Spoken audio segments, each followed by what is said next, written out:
نحمده ونصلي على رسوله الكريم اما بعد فاعوذ بالله من الشيطان الرجيم بسم الله الرحمن الرحيم رب اشرح لي صدري ويسر لي امري واحلل عقدة من لساني يفقهوا قولي۔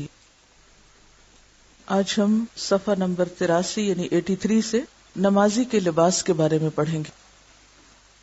قرآن پاک میں ایک آیت آتی ہے سورۃ الاعراف میں کہ خذوا زینتکم عند کل مسجد، ہر مسجد کے نزدیک یا ہر مسجد میں اپنی زینت کا اہتمام کرو، اور زینت سے مراد یہاں لباس ہے۔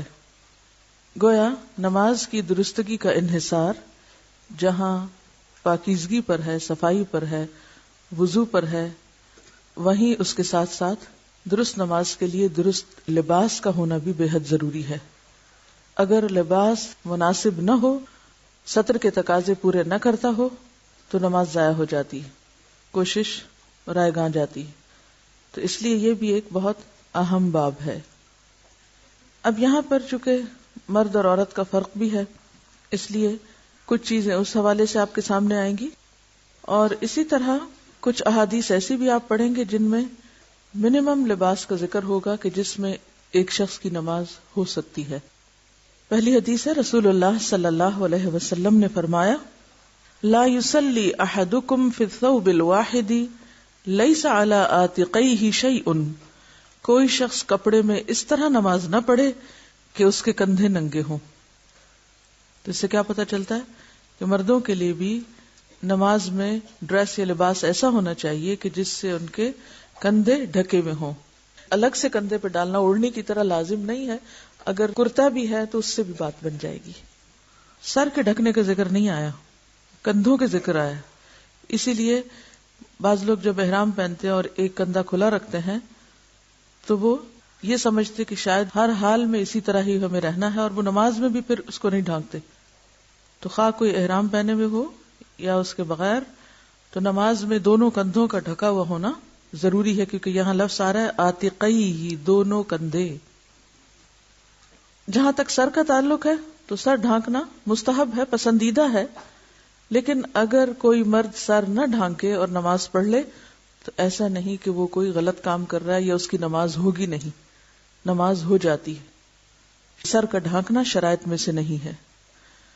حضرت عمر بن ابی سلمہ بیان کرتے ہیں کہ میں نے رسول اللہ صلی اللہ علیہ وسلم کو حضرت ام سلمہ رضی اللہ عنہا کے گھر میں ایک ہی کپڑے میں لپٹے ہوئے نماز پڑھتے دیکھا۔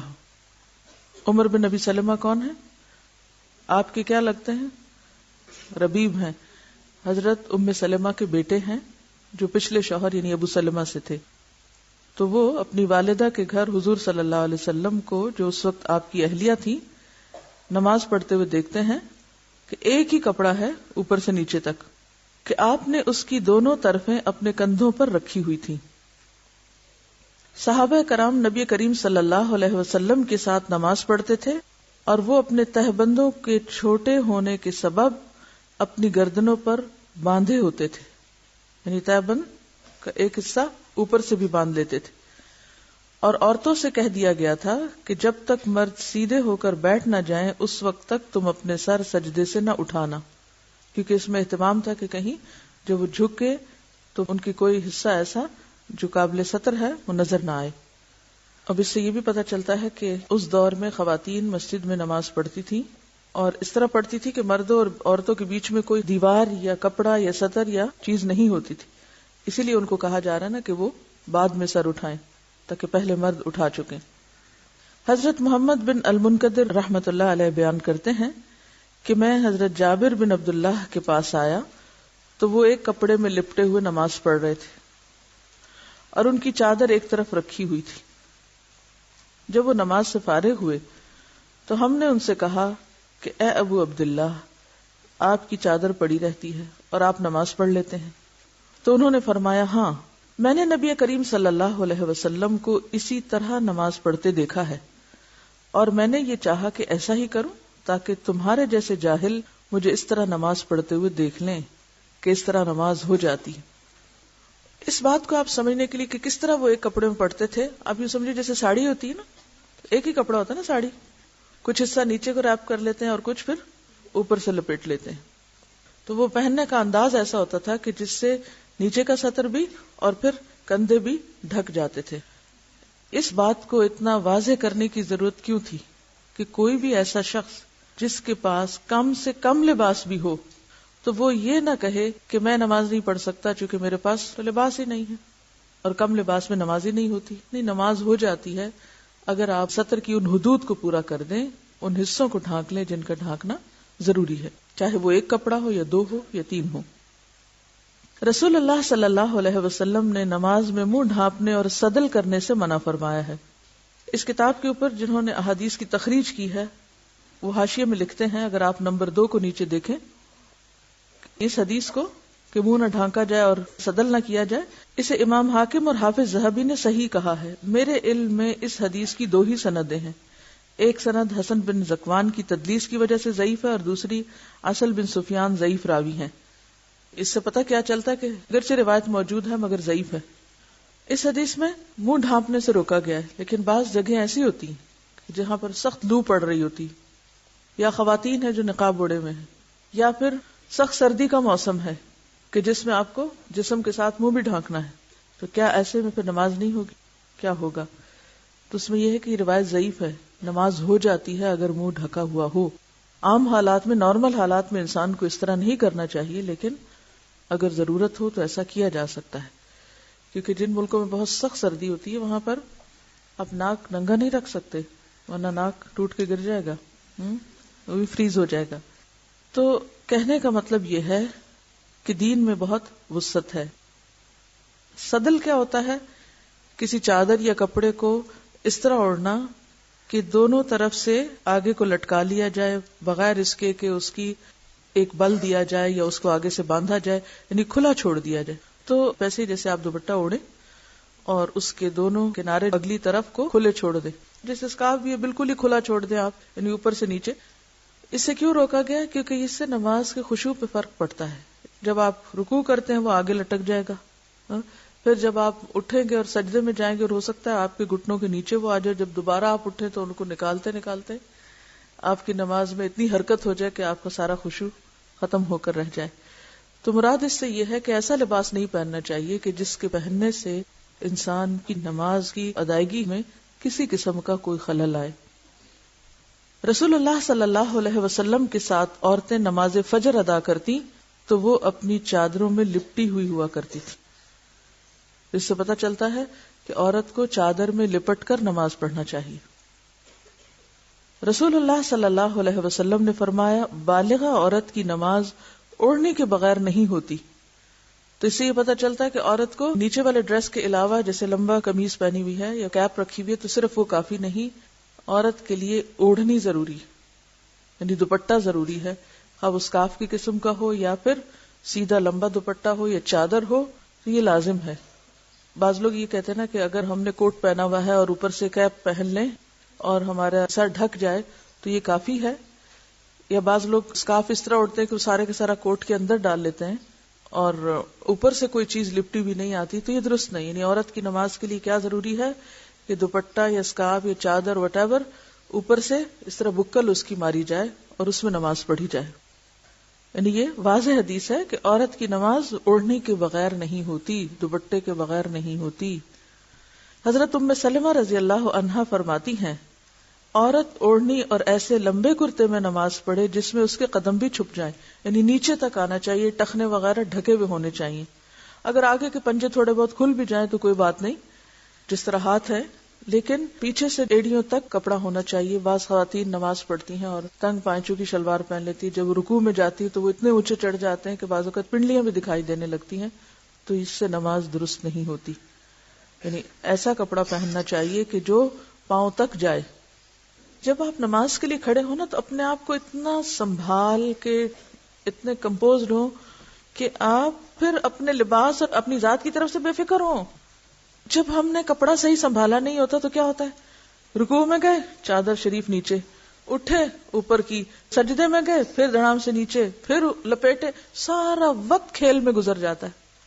موٹی موٹی ہم نے اون کی پشمینے کی چادریں اڑی بھی ہوتی ہیں، بھاری بھرکم، وہ ہر سجدے رکوع کے ساتھ نیچے.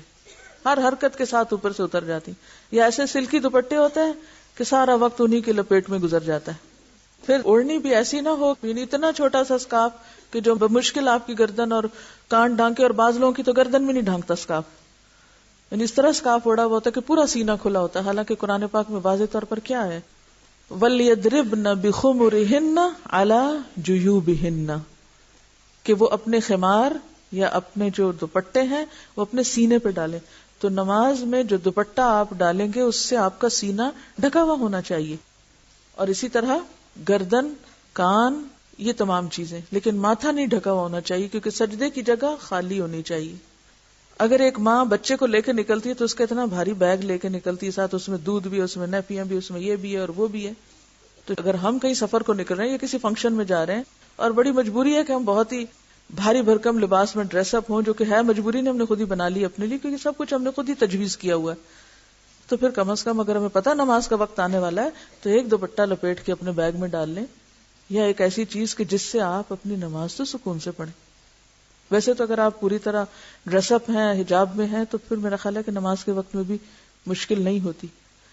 تو نماز کے لیے ایسے دوپٹے بنائیں یا ایسا لباس بنائیں کہ جس میں آپ کو لباس کی طرف سے بے فکری ہو جائے، بس ایک دفعہ پہنا، باندھا، خلاص اب آپ پورے کے پورے نماز کی طرف.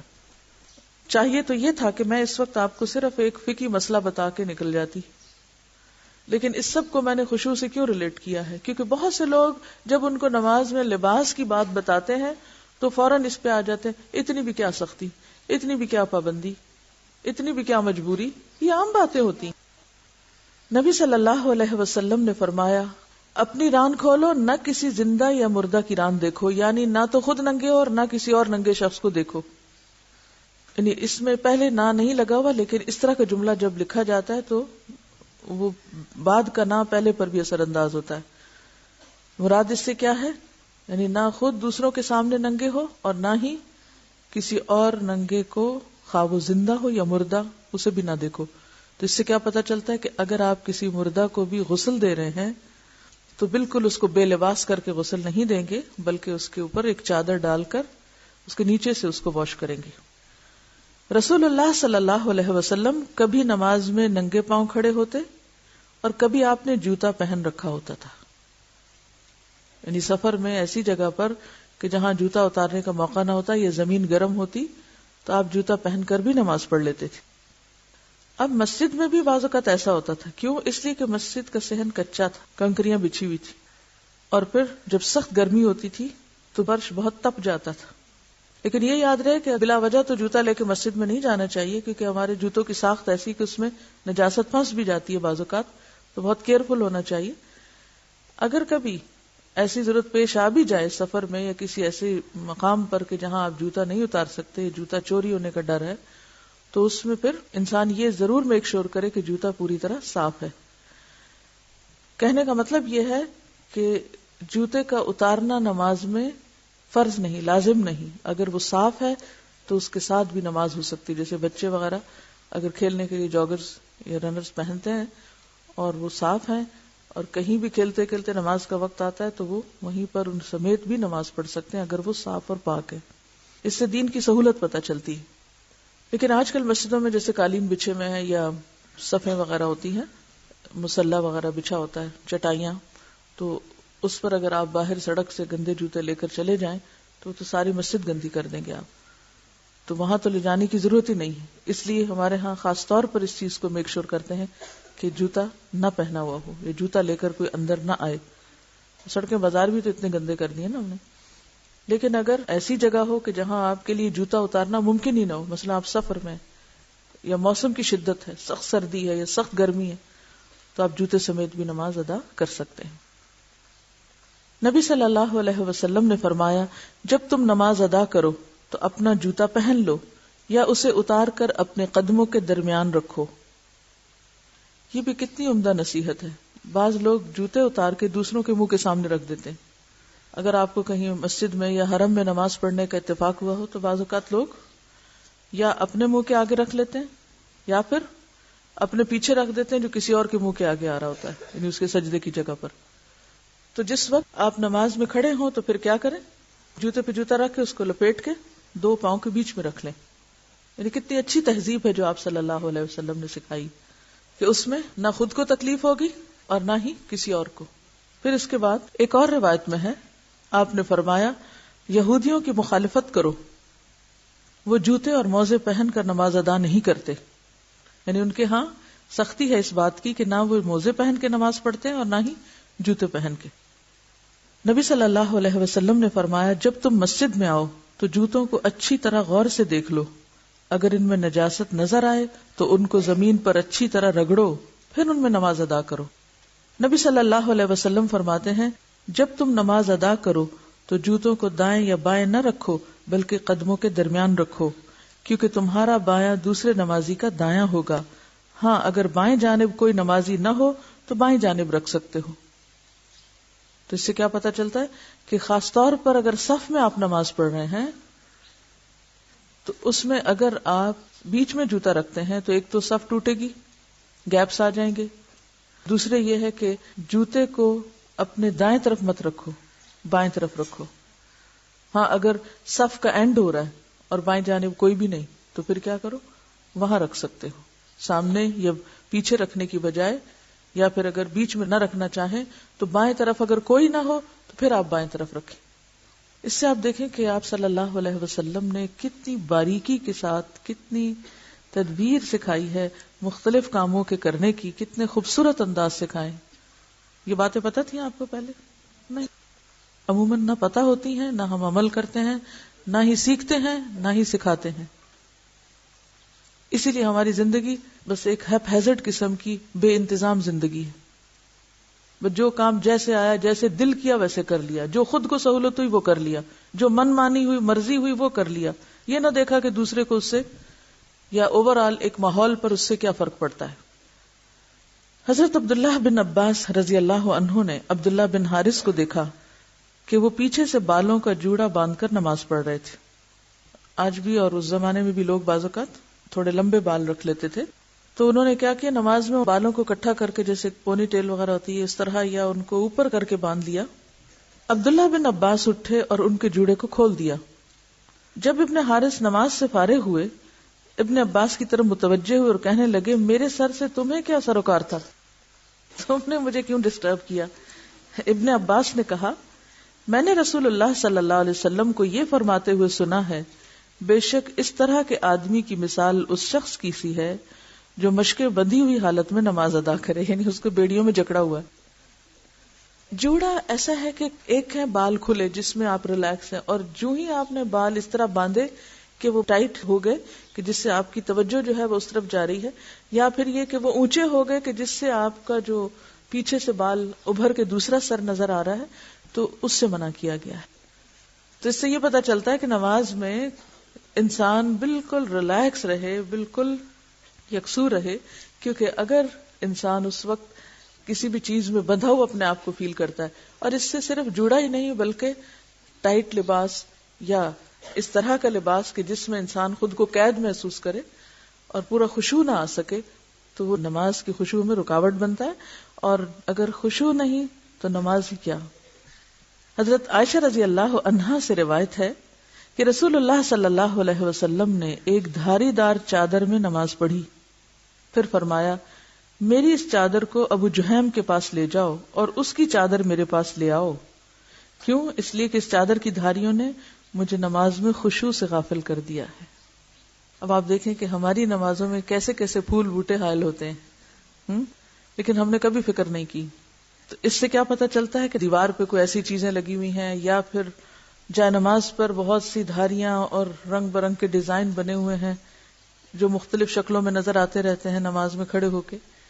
کبھی وہ کسی کی شکل بن جاتی ہے، کبھی کوئی ڈیزائن بن جاتا ہے.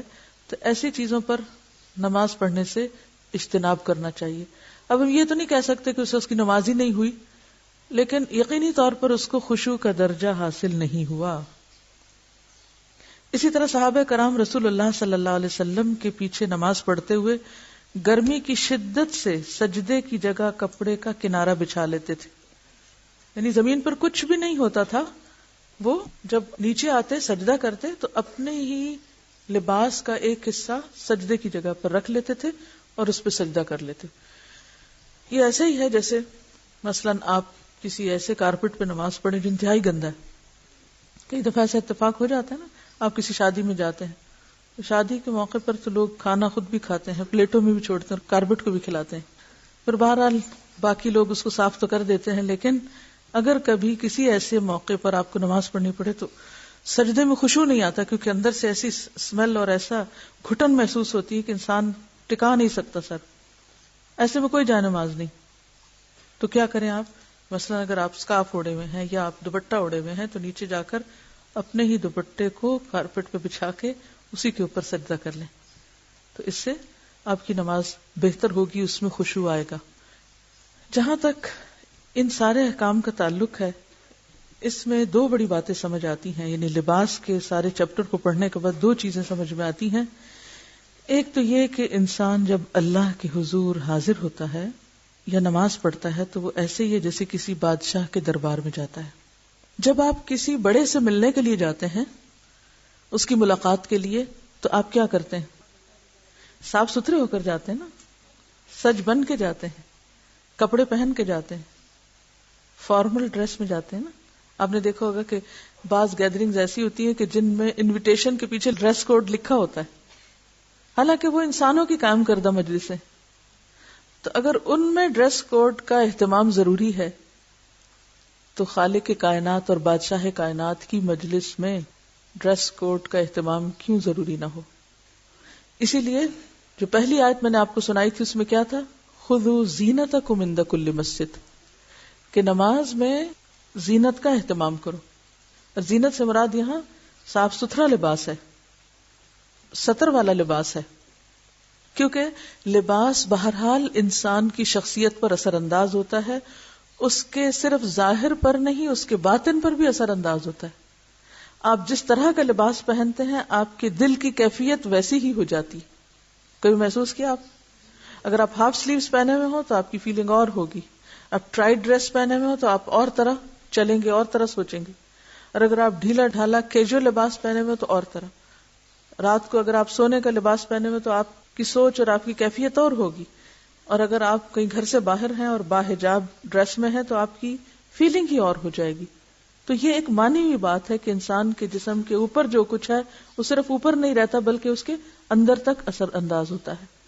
تو نماز میں چونکہ خشوع شرط ہے, قد افلح المؤمنون الذین هم فی صلاتهم خاشعون, لہذا ہر وہ کام ہمیں کرنے کی ضرورت ہے جس سے نماز میں خشوع آئے, جس کے لیے نمبر 1 طہارت کی ضرورت ہوتی ہے, نجاست سے پاک ہونا ضروری ہوتا ہے.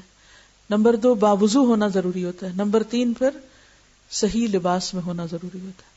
تو لباس کا ایک مقصد جہاں خالق کائنات کے سامنے زیب و زینت میں جانا ہے, اللہ کی ملاقات کے وقت ایک اچھی حالت میں ہونا ہے اور ایک فارمل ڈریس کوڈ کے ساتھ ہونا ہے, وہاں دوسری طرف نماز کی خشوع و خضوع کا اہتمام بھی ضروری ہے. اور اس لباس کا مقصود یہ بھی ہے کہ نماز میں خشوع آئے اور دھیان اللہ ہی کی طرف رہے. اس لیے لباس میں بھی ہر وہ چیز منع کر دی گئی جو کسی بھی طرح خشوع پر اثر انداز ہو. آپ دیکھیے کہ نماز میں جو التفات قلبی ہے اس سے منع کیا گیا ہے. التفات کا کیا معنی ہوتا ہے؟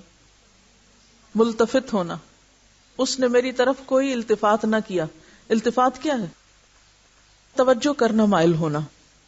تو نماز میں اللہ کے علاوہ کسی دوسری چیز کی طرف مائل ہونا یا توجہ کرنا درست نہیں. دائیں یا بائیں جھانکنے سے منع کیا گیا ہے. یہ 2 طرح کا ہوتا ہے التفات. نمبر 1 التفات قلب اور نمبر 2 التفات بصر. التفات قلب کا کیا مطلب ہوتا ہے؟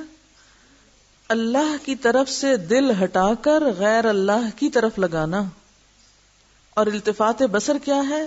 اللہ کی طرف سے نظر ہٹا کر غیر اللہ کی طرف لگانا. یہ دونوں چیزیں منع ہے.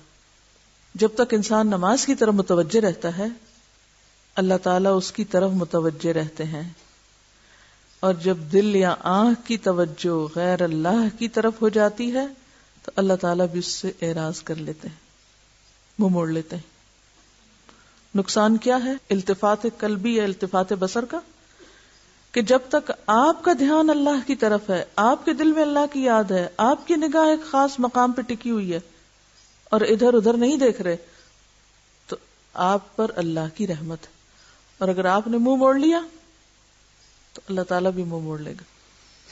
رسول اللہ صلی اللہ علیہ وسلم نے فرمایا، مسند احمد، ابو داؤد اور نسائی کی روایت ہے، نمازی جب تک نماز میں ادھر ادھر نہ جھانکے تو اللہ تعالیٰ اس کی طرف متوجہ رہتے ہیں، مگر جب اللہ تعالیٰ سے دھیان ہٹا لیتا ہے تو اللہ تعالیٰ بھی توجہ پھیر لیتے ہیں. کبھی محسوس کیا آپ نے یہ بات؟ جانتے نہیں، محسوس کہاں سے کریں گے کہ ہمارے ادھر ادھر دھیان کرنے سے ہم پہ کیا نقصان ہے. بعض لوگ ہیں بیچ گھر کے کھڑے ہو جاتے ہیں، جو آتا جاتا ہے گزرتا ہے، جو کوئی کام ہوتا ہے ادھر ادھر بھی دیکھتے جاتے ہیں، نماز بھی پڑھتے جاتے ہیں، پورا دھیان رکھتے ہیں ہر چیز کی طرف، کس کی آواز آ رہی ہے، کون آیا، کون گیا، بیل تو نہیں بجی، دروازہ تو نہیں کھٹکا. یہ التفات قلب بھی ہے اور بعضوں کا ساتھ التفات بصر بھی، انتہائی ناپسندیدہ. آپ رکھیے اپنے آپ کو، اگر آپ سے کوئی بات کر رہا ہو، آپ سے کوئی ملاقات کرنے آئے، بعضوں کا تو ہوتا ہے نا کوئی آپ سے ملنے آیا، ہم اللہ کی ملاقات کو جاتے ہیں نماز میں، آپ سے کوئی ملنے آیا ہے، آپ اس سے بات کر رہے ہیں، آپ اس کی طرف متوجہ، آپ سارے کام کاج چھوڑ کے اس کے پاس بیٹھے ہیں، اور وہ کبھی دیکھنے لگتا ہے کہ آپ نے گھر میں کیسے پردے لگا رکھے ہیں، آپ نے کپڑے کیسے پہنے ہوئے ہیں، ادھر سے ادھر، نیچے سے اوپر، دائیں سے بائیں. کیسا لگے گا آپ کو؟ دل چاہے گا اٹھ کے ہی چلے جائیں، یہ مجھ سے ملنے آیا یا میرے گھر سے ملنے آیا. لیکن یہ کہ آج کل لوگوں کو یہ برا نہیں لگتا، اس لیے کہ لوگ اپنے گھر آنے پہ اتنا اصرار کرتے ہیں. میرے ساتھ اکثر ایسے تو لوگ کہتے ہیں ہمارے گھر ہے، میں کہتی ہوں بھی آپ سے ملنا تھا، آپ سے مل لیا. گھر کس لیے آؤں؟ اس لیے کہ ہم نے اتنے اچھے ڈرائنگ روم سجائے ہوئے ہوتے ہیں. یعنی میں کسی کی نیت پہ شک نہیں کرتی، کوئی اور نیت بھی ہوگی، لیکن بعض اوقات یہ ہوتا ہے کہ اتنا کچھ ہم نے سجا رکھا ہوتا ہے کہ ہم اپریسیشن چاہتے ہیں کوئی آئے اور وہ نمائش دیکھے. اچھا پھر اس کے لیے کیا کرتے ہیں؟ لا کے بٹھا کے چھوڑ کے چلے جاتے ہیں. آپ نظارہ کرو، اور کچھ نہیں تو یہ البم رکھے ہوئے، ان کو کھول کے دیکھو، ہمارے زیور دیکھو، جیولری دیکھو، کپڑے دیکھو. کیا زندگی ہو چکی، کن چیزوں میں الجھ گئے، کہاں اٹک گئے ہیں، کن چیزوں کو خدا بنا لیا، کن چیزوں کو پوج رہے ہیں. اصل چیز تو انسان ہے، اور انسان کی محبت اور انسان کی ملاقات تو کہیں بھی ہو سکتی. اس کے لیے ضروری نہیں ہوتا کہ کوئی آپ سے محبت کا اظہار جب ہی کرے گا جب وہ آپ کے گھر آئے گا. تو اسی طرح اللہ سے جو ملاقات ہے نماز کی شکل میں، اس میں باقی سب چیزیں پیچھے چلی جائیں. نماز میں کھڑے ہونے کی جگہ، پوزیشن، لباس، ہر چیز ایسی ہونی چاہیے کہ جس سے خشوع میں مدد ملے. کیونکہ اگر آپ نے اللہ کی طرف توجہ نہ کی تو وہ بھی آپ سے توجہ پھیر لے گا. رسول اللہ صلی اللہ علیہ وسلم سے جب نماز میں دائیں بائیں جھانکنے کے متعلق دریافت کیا گیا تو آپ نے فرمایا، شیطانی جھپٹ ہے. یہ کیا ہے؟ شیطانی جھپٹ ہے، جو کہ شیطان نمازی کی نماز سے جھپٹ مارتا ہے. ہم نماز پڑھ رہے ہوتے پوری توجہ سے، ادھر سے شیطان آ جاتا ہے اور ہمارا دھیان دل یا نگاہ سے ادھر ادھر کراتا ہے، تو وہ دراصل کیا کرتا ہے؟ جھپٹا مارتا ہے ہماری نماز میں سے، پوری نہ ہونے پائے، گویا وہ اپنا حصہ لیتا ہے اس میں سے. ایک حدیث میں آتا ہے، یقول اللہ تعالی الی خیر منی، الی خیر منی، اللہ تعالیٰ فرماتے ہیں کیا مجھ سے بہتر کسی اور ہستی کی طرف جھانکتا ہے؟ کیا مجھ سے بھی اچھی کوئی چیز ہے؟ مجھ سے بہتر تجھے کچھ نظر آ گیا کہ ادھر دیکھتا ہے؟ آپ ذرا اس چیز کو محسوس کریں کہ جب ہم دھیان ہٹا کے کوئی اور ہی باتیں سوچنا شروع کر دیتے ہیں اور کوئی اور ہی چیزیں دیکھنے لگتے ہیں یا کہیں اور ہی کان لگا دیتے ہیں، اور توجہ نماز میں تو کم ہوتی ہے اور ادھر ادھر بہت زیادہ ہوتی ہے، تو اللہ تعالیٰ کیا فرماتے ہیں؟ الی خیر منی، کدھر دیکھتے ہو؟ مجھ سے اچھی کوئی چیز مل گئی تم کو؟ حسان بن عطیہ کا قول ہے، دو آدمی ایک ہی نماز میں کھڑے ہوتے ہیں لیکن ان دونوں کے درمیان زمین و آسمان کا فرق ہوتا ہے. ایک ہی نماز پڑھ رہے ہوتے ہیں دو لوگ، ایک ہی صف میں کھڑے ہوتے ہیں، لیکن دونوں کی نماز میں زمین اور آسمان کا فرق. کیسے؟ ایک کا خیال پورا اللہ کی طرف، اور دوسرا بھی بظاہر ایسے ہی نظر آ رہا ہے کہ وہ بھی نماز ہی پڑھ رہا ہے، لیکن اس کے دل کا دھیان اور سوچیں اور خیالات معلوم نہیں کہاں کہاں سرگردان. لہذا ایک وہ اوپر جا ملاقات کرتا ہے اپنے رب سے، اور ایک وہیں بھٹکتا پھرتا ہے. نماز کی تو اصل حقیقت ہی یہی ہے کہ انسان اللہ سے ملاقات کرے، اللہ سے ملنے جائے، اور ایسی نماز انسان کے گناہوں کا کفارہ بنتی. اور ایسا ہی شخص جب نماز سے فارغ ہوتا ہے تو اس کے دل کا حال کیا ہوتا ہے؟ کیا حال ہوتا ہے جب آپ اچھی سی نماز پڑھ کے اٹھیں؟ ایسا لگتا ہے ایک بوجھ ہٹ گیا، خوش ہو کر آپ نکلتے ہیں اس سے. اگلی نماز کا انتظار کرتے ہیں، کیونکہ آپ کو خوشی ملی نا، کیونکہ جس چیز کو آپ انجوائے کرتے ہیں اسے آپ بار بار کرنا چاہتے ہیں. لیکن چونکہ ایک نماز ہی ٹھیک نہیں پڑھتے، لہٰذا اس میں مزہ نہیں آتا، تو اگلی کہاں سے پڑھنے کو دل چاہے گا؟ تو وہ کیسی نماز ہوتی ہے جسے آنکھوں کی ٹھنڈک کہا جاتا ہے، جسے دل کا سکون کہا جاتا ہے، جو روح کی تسکین کا سبب بنتی ہے، جو دنیا میں ہی اس کو ایک جنت کا مزہ چکھا دیتی، جیسے وہ جنت سے ہو کے آ رہا ہے. ایسی خوشی اس کے دل کو دیتی، اور جسم بھی اور دل اور روح ہلکا پھلکا ہو جاتا ہے. جیسے کہ آپ صلی اللہ علیہ وسلم فرماتے ہیں کہ نصلی فنستریح بصلاتنا، ہم نماز پڑھیں کہ ہم نماز سے راحت پائیں، آرام پائیں. آپ کیا فرماتے تھے حضرت بلال کو؟ یا بلال اقم الصلاۃ ارحنا بہا، بلال نماز قائم کرو، یعنی اذان دو تاکہ ہم نماز پڑھیں اور ہمارا دل اس سے خوش ہو جائے، ہمیں راحت پہنچے. یہ دنیا کی مصیبتوں نے ہمیں گھیرے میں ڈالا ہوا ہے، ہم ان سب سے نکل کر اپنے رب سے ملنے جائیں، ارحنا بہا، راحت پائیں. ایک اور جگہ پر آپ نے فرمایا جعلت قرۃ عینی فی الصلاۃ، میری آنکھوں کی ٹھنڈک کس میں رکھ دی گئی؟ نماز میں. اور جو شخص اچھی نماز پڑھتا ہے تو اس شخص کو ایک راحت اور سکون اور خوشی خود کو ملتی تو ہے، اس کے ساتھ نماز بھی اس کے لیے دعا کرتی ہے. اور جو شخص نماز کو بگاڑتا ہے نماز اس کے لیے بد دعا کرتی ہے. کہتے ہیں نا نماز نور ہے یا برہان ہے.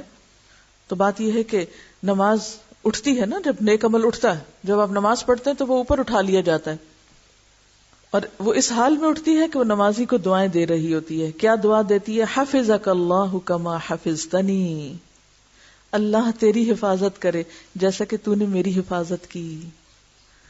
اللہ تیری حفاظت کرے، نماز کی دعا لیتا ہے انسان جیسے تو نے میری حفاظت کی. لیکن جو شخص نماز میں خشوع و خضوع نہیں کرتا تو وہ اس کو ضائع کر دیتا ہے. اور حدیث میں آتا ہے کہ وہ پرانے کپڑے کی طرح لپیٹ کر نمازی کے منہ پہ ماری جاتی ہے. وہ کہتی ہے ضیعک اللہ کما ضیعتنی، اللہ تجھے ضائع کرے، اللہ تجھے برباد کرے جیسے تو نے مجھے برباد کیا. رسول اللہ صلی اللہ علیہ وسلم نے فرمایا کوئی مومن پوری طرح وضو کر کے نماز کے لیے وقت پر اٹھ کر اسے ادا کرے، اسے بے وقت نہ کرے، نہ اس کے رکوع اور سجود اور باقی ارکان میں کسی قسم کا نقص آنے دے، تو وہ سفید اور نور سے چمکتی ہوئی اللہ عز و جل کی طرف اٹھائی جاتی ہے، جس کی روشنی سے مشرق و مغرب چمک اٹھتے ہیں، حتیٰ کہ چڑھتے چڑھتے اللہ تعالیٰ کے پاس پہنچ جاتی ہے. لیکن جو نماز کے لیے اٹھے نہ پورا وضو کرے، نہ وقت پہ ادا کرے، چوروں کی طرح اس کے رکوع، سجدے اور دیگر ارکان کی چوری کرے، یعنی جلدی جلدی بس ٹوکرے مارے، تو سیاہ و کالی ہو جاتی ہے اور اس کے سر سے بھی اوپر نہیں جاتی. اسے بد دعا دیتی ہے کہ خدا تجھے اسی طرح ضائع اور برباد کرے جس طرح تو نے مجھے ضائع اور برباد کیا. اس لیے کس قدر ضروری ہے کہ ہم سارے کاموں میں سے سب سے پہلے اپنی نمازوں کی طرف توجہ فرمائیں، ان کی حفاظت کریں. اور یہ جتنے مسئلے مسائل بتائے جا رہے ہیں یہ اس لیے نہیں کہ یہ کہا جائے کہ اتنی بھی کیا ریجیڈیٹی کہ اگر دوپٹہ آگے پیچھے ہو گیا، اگر کپڑا باریک ہو گیا تو کیا فرق پڑتا ہے. نہیں، یہ سب کچھ نماز کی حفاظت کے لیے ہے، نماز کو صحیح معنوں میں ادا کرنے کے لیے ہے. وآخر دعوانا ان الحمد للہ رب العالمین. سبحانک اللہم وبحمدک نشہد ان لا الہ الا انت نستغفرک ونتوب الیک.